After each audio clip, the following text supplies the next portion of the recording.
सदगुरु कबीर साहिब ने मनुष्य के जीवन के संबंध में कहा है, भंवर उड़े बगु बैठे आई,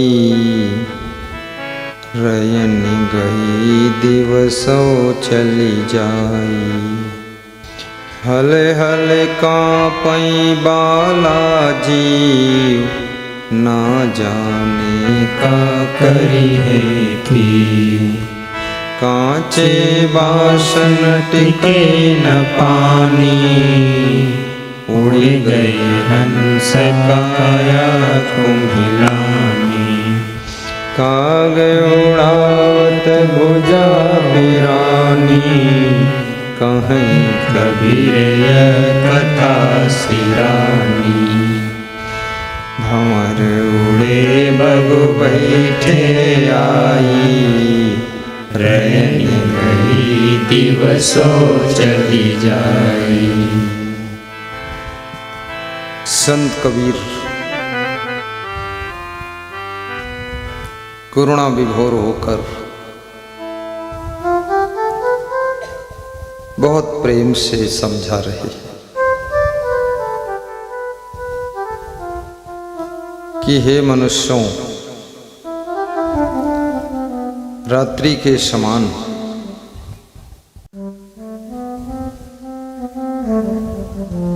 अंडज पिंडज ऊष्मज अर्थात पशु पक्षी श्रम सीकर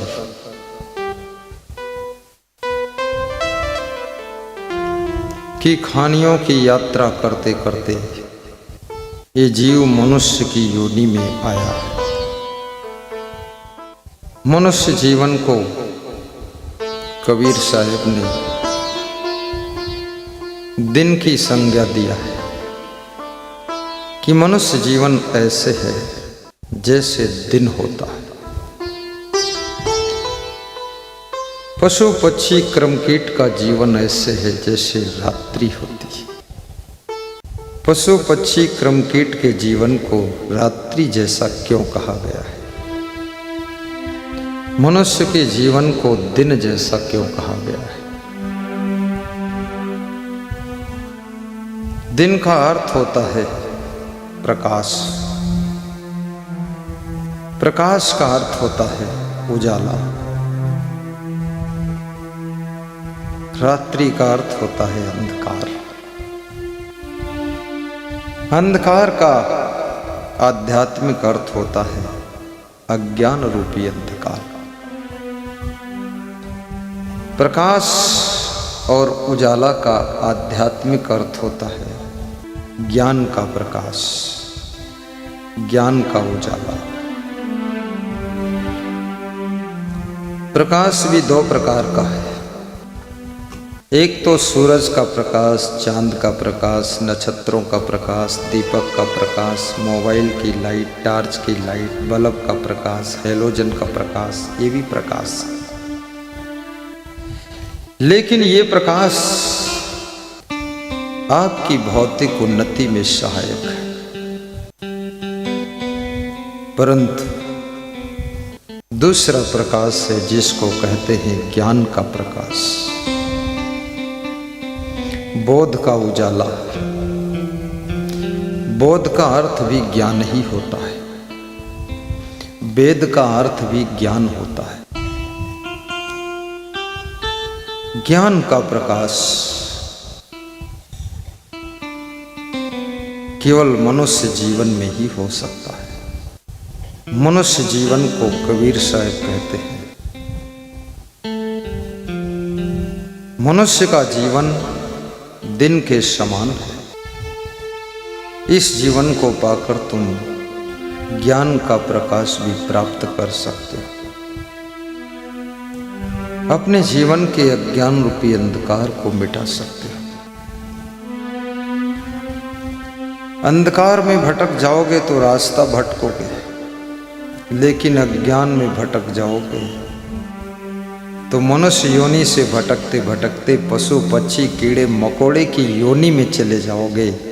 इसलिए अंधकार से खतरनाक अज्ञान का अंधेरा होता है और अज्ञान के अंधकार को दूर करने के लिए आत्म ज्ञान का प्रकाश होता है। आत्म ज्ञान का प्रकाश हो।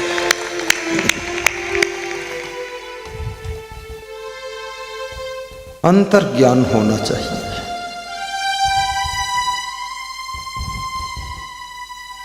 बाहर प्रकाश होगा, तुम अच्छी तरह से जीवन यापन कर सकोगे, रास्ता अच्छी तरह से चल सकोगे, घर में सामान भी ढूंढ सकोगे। लेकिन बाहर के प्रकाश में तुम अपनी आत्मा को न देख सकोगे। कितने हैलोजन जला दो, कितनी लाइट जला दो, कितने बल्ब जला दो, लेकिन याद रखना, जब तक तुम्हारे भीतर ज्ञान का प्रकाश नहीं होगा, तब तक तुम स्वयं आत्मा का भी दर्शन न कर सकोगे और तुम भटकते रहोगे काशी में, मथुरा में, प्रयाग में, इधर उधर किधर। इसलिए ज्ञान, कौन सा ज्ञान? आत्म ज्ञान आवश्यक है। आत्म ज्ञान बिना नर भटके कोई मथुरा कोई काशी। मुझे एक सज्जन पिछले गांव में मिले, तो उन्होंने कहा 3 बार बद्रीनाथ गया और चौथी बार फिर जाऊंगा। तो हमने कहा अब नहीं, अब नहीं, अब नहीं, अब मत जा, मत जा। तो उन्होंने कहा कि मन पवित्र है तो घर ही में मथुरा काशी है, और मन गंदा है तो मथुरा काशी में भी कुछ नहीं। उन्होंने हमको सुना। वास्तव में काशी क्षेत्रम निवासस्य जाह्नवी चरणोदकम्, गुरुदेव के पावन निवास जहाँ है, जहाँ गुरु रहता है, वैराग्यवान वीतरागी गुरु, जितेंद्री गुरु, ब्रह्मचारी गुरु, सदाचारी गुरु जहाँ निवास करता है, वह घर, वह धरती काशी तीर्थ जैसी पवित्र मानी जाती है। काशी क्षेत्रम निवासश्च। इसलिए लोग गुरु को बुलाकर पधरौनी कराते हैं कि हमारे घर आना, पधरौनी कर देना, 1 घंटे आधा घंटे हमारे घर थोड़ा विराजित हो जाना, चरण घर में रख देना, चरण धुल लूँ, चरणामृत छिड़क दूँ, कुछ चरणामृत पान कर लूँ, आरती उतार दूँ, सब हमारे जीवन का अज्ञान रूपी अंधकार दूर हो जाए। मेरे घर आना, कभी मेरी कुटिया में आ जाना, फुर्सत हो तो आ जाना, फुर्सत ना हो तो भाऊ खाड़ से सीधे प्रयागराज चले जाना, कभी मेरी कुटिया में आ जाना। महान गुरु का तुम्हारी कुटिया में आना तुम्हारे घर को आश्रम जैसा पवित्र बना देता है। जब कोई दिव्य आत्मा, देवात्मा, महान आत्मा तुम्हारे घर में चरण रखती है, तुम्हारे घर की अला बला सब धीरे से निकल जाती है। इसलिए घर में गुरु के चरण पड़ना चाहिए और तुम्हारे हृदय में गुरु के आचरण पड़ना चाहिए, ताकि घर भी पावन हो जाए और तुम्हारा घट भी पावन हो जाए, घट भी पावन हो जाए। घट घट में वह साईं रमता, फुर्सत हो तो मेरी कुटिया में आ जाना। गा दीजिए साहिब, बड़ा प्यारा भजन है, गाइए।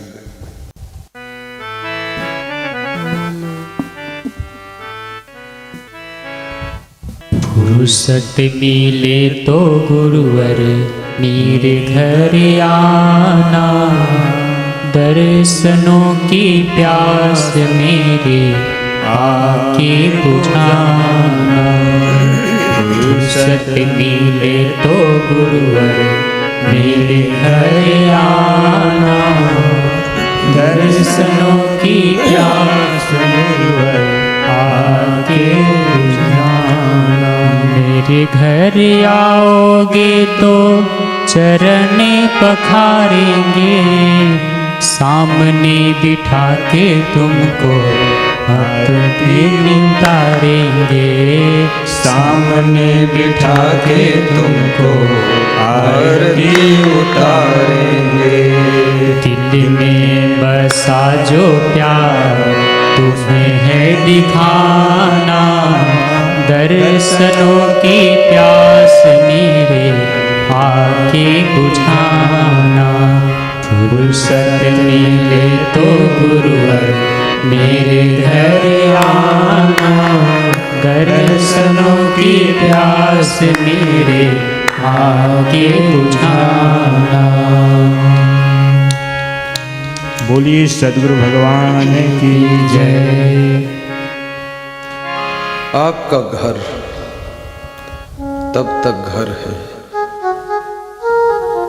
जब तक किसी दिव्य आत्मा के चरण आपके घर में प्रवेश नहीं करते। महान पुरुष के चरण घर में पड़ते ही घर कुटिया का रूप ले लेता है, आश्रम का रूप ले लेता है। धन्य भागी वह लोग हैं जिनका नाम राजू है, जिनकी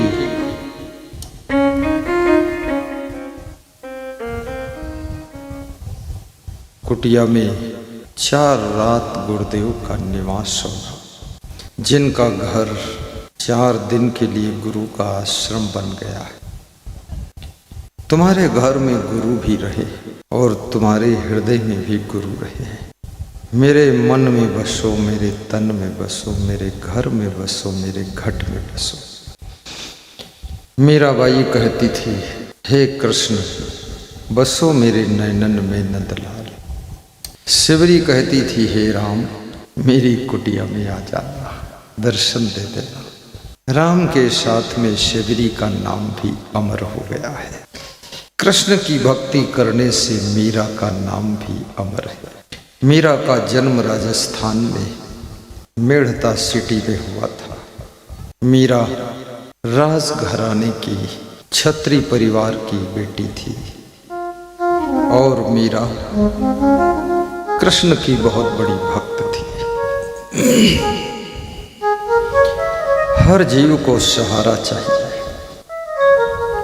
दुनिया की दुख की थपेड़ों को सहने के लिए अध्यात्म का सहारा चाहिए। आशीर्वाद गाँव बैठ जाओ गाने। ये सिंगरौली जिले के ही संत हैं जिनका नाम पहले इंद्र कुमार जायसवाल था।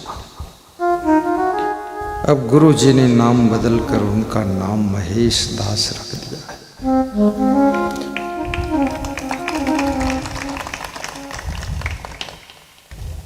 केवल गुरु उनको महेश दास कहता है, बाकी सब उनको महेश साहिब कहते हैं। तुम दास मत कहना, नहीं तुमको पाप लग जाएगा, तुम साहिब कहना। केवल 2 ही लोग उनको दास कह सकते हैं। एक तो वे खुद अपने को दास कहेंगे और दूसरा उनका गुरु उनको दास कहेगा और बाकी सब साहिब कहेंगे। बैठ जाइए और गाइए भी। सिंगरौली जिले में बरहपान गांव है, जहां पर राम प्रसाद जायसवाल नाम के व्यक्ति रहते हैं जो उनके पिताजी हैं और दसमतिया बाई उनकी माँ है। उनके भाई राम बहादुर जायसवाल कमलेश जायसवाल हैं। उनके दादा श्री रामानुज जायसवाल है और उनके चचेरे दादा शारदा प्रसाद जायसवाल। पूरे गांव का रजिस्टर में रखता हूँ, पूरे घर वालों सबका नाम बोलो। कल उनके यहाँ 7 बजे से 9 बजे रात तक पधरौनी हुई थी। उनके मंझले भाई श्री राम बहादुर खड़े हो। ये राम बहादुर जी हैं, इन्होंने पधरौनी कराया था। बड़ी विशाल पधरौनी थी, बहुत बड़ा मंडप, साउंड सिस्टम, संतों के लिए, गुरु के लिए, श्रोताओं के लिए भोजन भंडारा।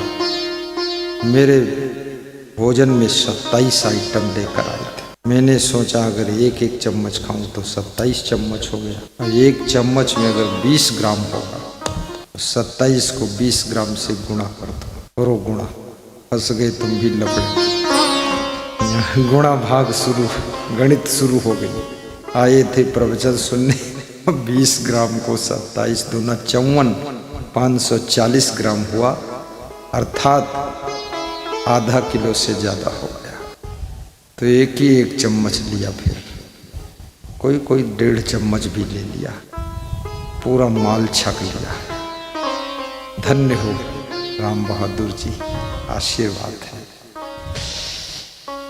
तुम्हारे सिंगरौली गांव की, सिंगरौली जिले की, एक प्रकार से ये बालक गौरव है इस जिले का, जो तुम्हारे जिले का बालक कबीर धाम विश्व कल्याण आश्रम तपोभूमि लखीमपुर खीरी के गुरु का शिष्य है, और साथ में वहाँ के संचालक भी चुने गए हैं। आश्रम के संचालक इनको बनाया गया है।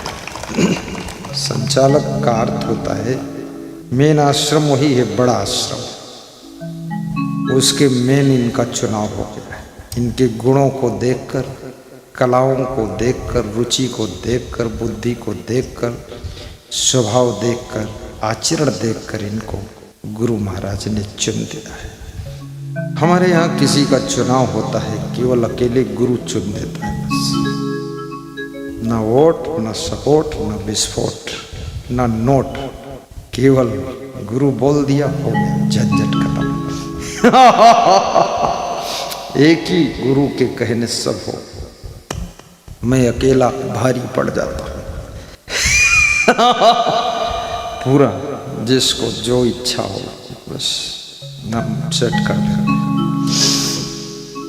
साईं बंदगी। तो अंदर के अंधकार को दूर कीजिए। कभी अवसर मिले तो गुरु को अपनी कुटिया में ले जा करके उसको आश्रम बना दीजिए। जहाँ गुरु के चरण पड़ जाए वो घर भी आश्रम जैसा सुशोभित होता है। और जहाँ गुरु 2-4 दिन रह ले, याद रखना वो तो भगवान का मंदिर हो जाता है, भगवान का मंदिर हो जाता है। इसलिए पधरौनी भी कराना चाहिए, प्रोग्राम भी करना चाहिए। आज महान भक्त श्री राजू जायसवाल ने प्रोग्राम किया है, हजारों लोगों को दर्शन प्राप्त हो गए, हजारों लोगों को सत्संग सुनने को मिल रहा है। धीरे धीरे सब गर्मी से डर करके अभी भी आ रहे हैं। मैं देख रहा हूँ हर मिनट में 2-4 आ रहे हैं, हर 10 मिनट में 10-12 आ रहे हैं, गाड़ियाँ भी आ रही हैं। गर्मी इतनी है कि आदमी केवल गर्म नहीं होता, जानवर भी गर्म हो गया। और जानवर भी नहीं, गाड़ी घोड़ा ट्रैक्टर ट्रक भी सब गर्म है, ट्रेन गर्म हो। कई अच्छी गाड़ियाँ गर्म होकर बंद हो गई, धुआं दे दिया है इंजन ने, क्योंकि टेम्परेचर बहुत ज़्यादा है। सूरज की गर्मी का मुकाबला कोई नहीं कर सकता है। एसी भी, गाड़ी में 15 मिनट एसी चलता है तब भी गाड़ी ठंडी नहीं होती, और सर्दियों में 1 मिनट चलता था ठंडी हो जाती थी। कूलर पंखा सब चलाओ फिर भी गरम गरम लगता है। याद रखना वातावरण गर्म है, लेकिन संध्या होते ही शीतलता बढ़ रही, सब गर्मी शांत हो रही है। सत्संग स्थल भी बहुत सुंदर चुना गया है, पास में सामने रोड है। सत्संग की व्यवस्था भी राजू भैया ने बहुत सुंदर कराया है। लाइट चमक रही है, आकाश में सब खुला है, ताकि ऊपर से ओस गिरे, लोगों को ठंडी लगे, गर्म ना लगे। अगर ये पैक कर देते पूरा तो इसमें तुम बिल्कुल आम की तरह पक जाते 2 घंटे में। और ऐसे आम पकते जिसमें गुठली भी नहीं रह जाती। इसलिए सब आकाश खुला है। मेरे ऊपर थोड़ी छाया इसलिए है कि कोई चिड़िया आकर के प्रसाद न डाल दे।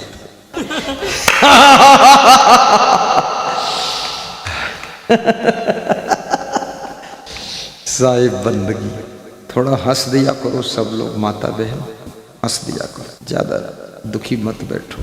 अब जो भी हुआ है सब भाग्य से हुआ है, स्वीकार करिए और हंसिए। भंवर उड़े बगु बैठे आई, रैन गई दिवसों चली जाई। साहब कहते हैं भंवरे उड़ गए, और बगुले आकर बैठ गए। गौर से सुनना, एक सत्संग काफी है, जिंदगी शुद्ध हो जाए। अर्थात भौरे का रंग काला होता है और मनुष्य के बालों का रंग बचपन में, जवानी में काला होता है। भौरा काला और तुम्हारा बाल काला। बगुले का रंग सफेद होता है, बुढ़ापे में बाल का रंग भी सफेद हो जाता है। तो कबीर साहब समझा रहे हैं, भौरे के रंग के बाल चले गए, अर्थात बचपन चला गया, जवानी चली गई, और बगुले के कलर के सफेद रंग के बाल आकर बैठ गए, अर्थात बुढ़ापा आ गया। अब अंतिम अवस्था आ गई है, अंतिम अवस्था है। बड़े सुंदर चेहरे थे, अब चेहरे भी बदसूरत हो गए। काले रंग के बाल थे, अब सफेद रंग के हो चुके। बचपन की बहारें थी, सब जा चुकी है। जवानी का जोश भी उतर चुका है और बुढ़ापे का लठ कमर पर लग चुका है, कमर टेढ़ी हो गई है। 60 साल के बाद कमर में दर्द होता है। क्यों दर्द होता है? क्योंकि बुढ़ापे ने लठ मार दिया है। पहला लाठी कमर पर लगी है, दूसरा बुढ़ापे का डंडा घुटनों पर लग जाता है, तुम्हारे घुटने दर्द करने लगते हैं। फिर तीसरा, आंखों की रोशनी कम हो जाती है। चौथा, दांत गिर जाते हैं। और पांचवा, हाथ पांव कांपने लगते हैं। और छठा, बुद्धि काम नहीं करती। और सातवां, फिर मृत्यु हो जाती है। जब बुद्धि बिल्कुल काम करना कम कर दे, बंद कर दे, तो समझ लेना मृत्यु बिल्कुल निकट आ गई है। बड़े बड़े बुद्धिमान लोग जब सब भूलने लग जाते हैं, स्मरण खोने लग जाए, तो समझ लो मरण आ रहा है। स्मृति विस्मृति होने लग जाए, सब यादें भूलने लग जाए। अब मृत्यु दूर नहीं है। तो कबीर साहब समझाते हैं कि बचपन तुम्हारा जा चुका है और जवानी भी जा चुकी है। धीरे धीरे बुढ़ापा आ गया है। तुम सोचते रहते हो और बुढ़ापा आ जाता है। मैंने अपने एक संत से पूछा, तुम्हारी उम्र क्या है? तो उसने बताया, तो मैंने जोड़ा तो उसकी उम्र लगभग 46 साल है। मैं सोचता था अभी वो लड़का है, छोटा है, लेकिन वो तो बुढ़ऊ हो गए, बिल्कुल डोकरा हो।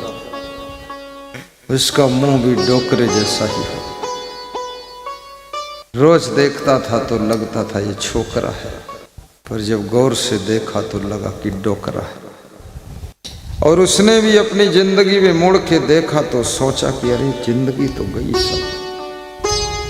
कितने लोगों की जिंदगी व्यर्थ में चली गई, कितनों की जिंदगी स्वार्थ में चली गई, कितनों की जिंदगी अनर्थ में चली गई, कितनों की जिंदगी निरर्थक चली गई, और कितनों की जिंदगी अर्थ कमाते कमाते चली गई, और कितनों की जिंदगी, बहुत भाग्यशाली जो थे उनकी जिंदगी परमार्थ और धर्मार्थ के लिए बीत रही।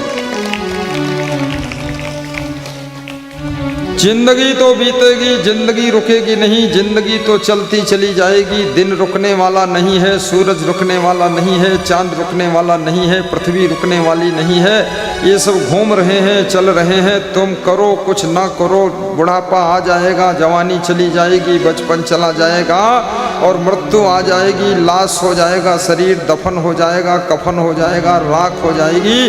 जिंदगी में कुछ करो चाहे न करो, चाहे पड़े पड़े सड़ते रहो, चाहे घर भर में लड़ते रहो, झगड़ते रहो, उलझते रहो, और चाहे मेहनत करके कुछ उन्नति करके दिखा दो, और चाहे भक्ति करके मुक्ति प्राप्त कर लो। ये सब तुमको ही करना है। कुछ करो या ना करो, जिंदगी तो गुजर जाएगी। बोलिए सद्गुरु भगवान की जय। द्वादश वर्ष बालापन बीते। द्वादश माने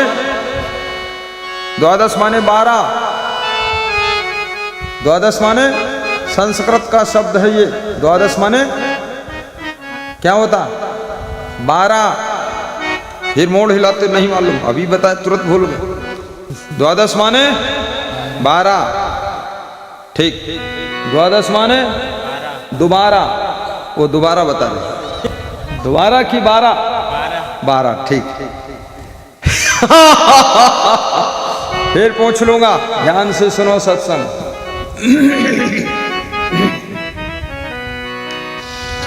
द्वादश वर्ष बालापन बीते,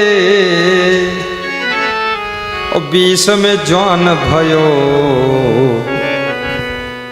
और 30 वर्ष माया के फेरे देश विदेश गयो।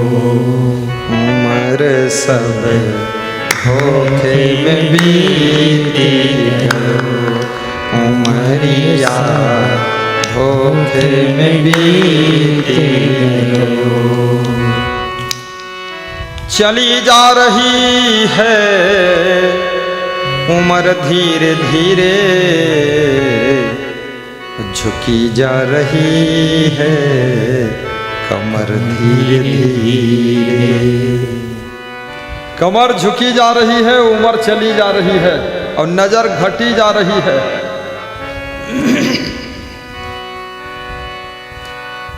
12 वर्ष तक तो बचपन था। माँ बाप भी कहते थे बड़ा छोटा, अभी बच्चा है, मेरा लाल है।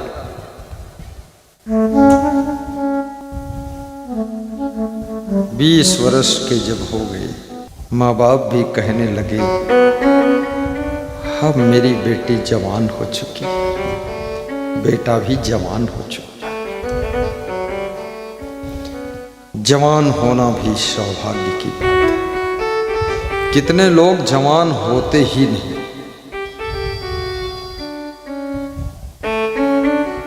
वो बचपन से सीधे बूढ़े हो जाते, बीच की जवानी अवस्था ही गायब हो जाती है।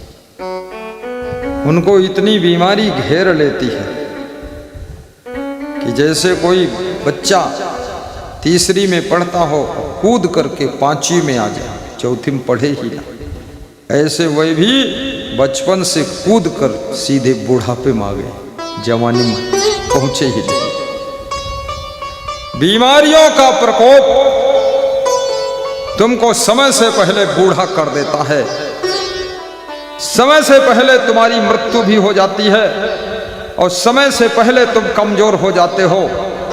और बीमारियों का प्रकोप तुम्हारे शरीर को दुर्बल बना देता है, रक्तहीन कर देता है, शक्तिहीन कर देता है। बीमारियां तुम्हारे शरीर की सुंदरता को भी हर लेती है। बीमारी, याद रखना, तुमको जवानी में ही बूढ़ा कर देती है। इसलिए बीमारी से भी बचो। कैसे बचोगे बीमारी से?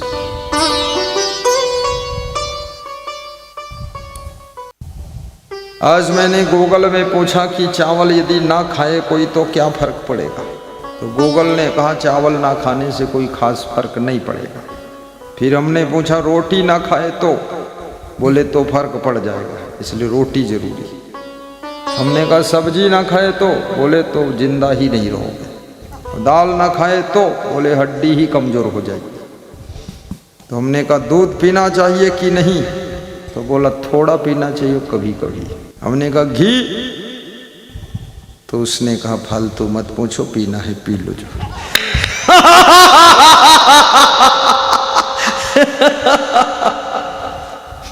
गूगल में मैं पूछ लेता हूं, मैं बहुत पूछता हूं। मैंने गूगल से पूछा बोलेरो पिकअप के टायर में हवा कितनी रहना चाहिए, तो उसने बोला 36 रहनी चाहिए, लोड पर है तो 40-45।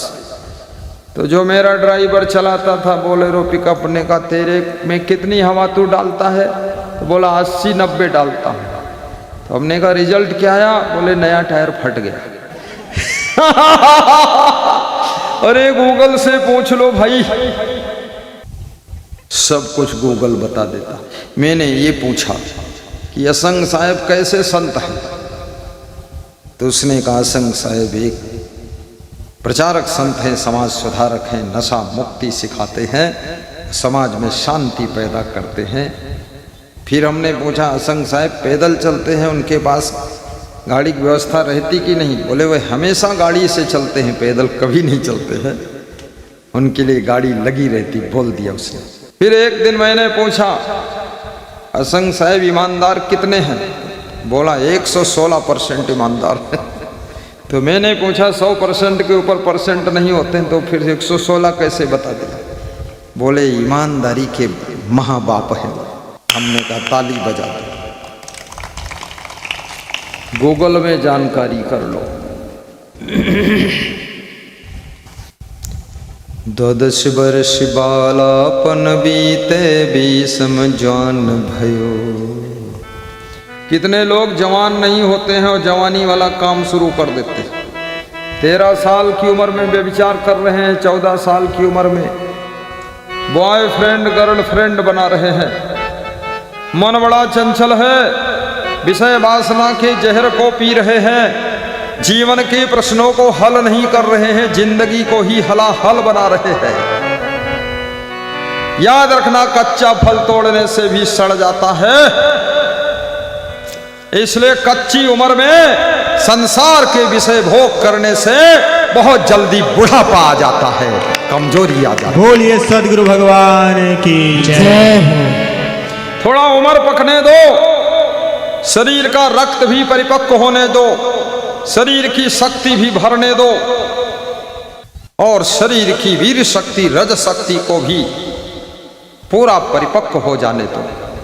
उसके बाद विवाह की व्यवस्था कीजिए। विवाह करने की इच्छा नहीं है तो ब्रह्मचारी बन जाइए। विवाह करना कोई जरूरी नहीं है, इस बात को भी याद रखना।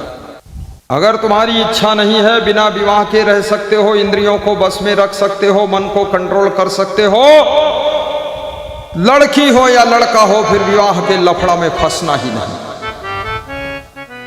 विवाह करने के बाद विवाह जब होता है तब दुनिया आकर वाह वाह करती, वाह भाई वाह, वाह भाई वाह। लेकिन विवाह के बाद जिनका विवाह हुआ है वह पत्नी जिंदगी भर क्या करते हैं? आह आह आह आह दुखी रहते। दुनिया कर दिया वाह वाह और पत्नी फंस गए आह आह। अब ढूंढे नहीं मिल रही राह, किधर जाऊं क्या करूं। कितने लोग विवाह के लोड से, पारिवारिक लोड से सिरनी हो गए, पागल हो गए, अधमरे हो गए, लार टपकने लगी, बिल्कुल बुद्धू बनकर बैठे हैं। हमने कहा क्या हुआ? बोले दिमाग फेल हो गया पूरा। तो हमने कहा किसने फेल किया? तो बोले मेरी पत्नी ने दिमाग फेल कर दिया। तो हमने पत्नी से पूछा तूने इसका दिमाग फेल कर दिया? बोले मैंने इसका फेल कर दिया और इसने मेरा फेल कर दिया, दोनों फेल है। दोनों का फेल है, घर कौन चलाएगा? बोले दोनों पागल मिलकर चलाते रहे, जैसे चलेगा चलेगा। ये विवाह कोई साधारण जिम्मेदारी नहीं है। लल्लू राम देखकर ललचा रहे हो जो, ऐसा कचमुअर निकलेगा, चकनाचूर हो जाओगे। ये देख देख कर ललचाना मत। लड़कियां भी सावधान, किसी के लड़के को देखकर ललचाइए मत। लड़के भी सावधान, लड़कियों को देखकर ललचाइए मत। बचपन में पढ़ाई कीजिए, शिक्षा प्राप्त करिए, संस्कार प्राप्त करिए और जवानी में अगर इच्छा है तो विवाह करिए और विवाह की जिम्मेदारियों को हंसते हंसते स्वीकार कीजिए और गुरु का आशीर्वाद लीजिए और गुरु का ज्ञान सुन करके संस्कार लीजिए और संस्कार से फिर अपना संसार बढ़ा दीजिए, ऐसी जिंदगी बना लीजिए। बोलिए सदगुरु।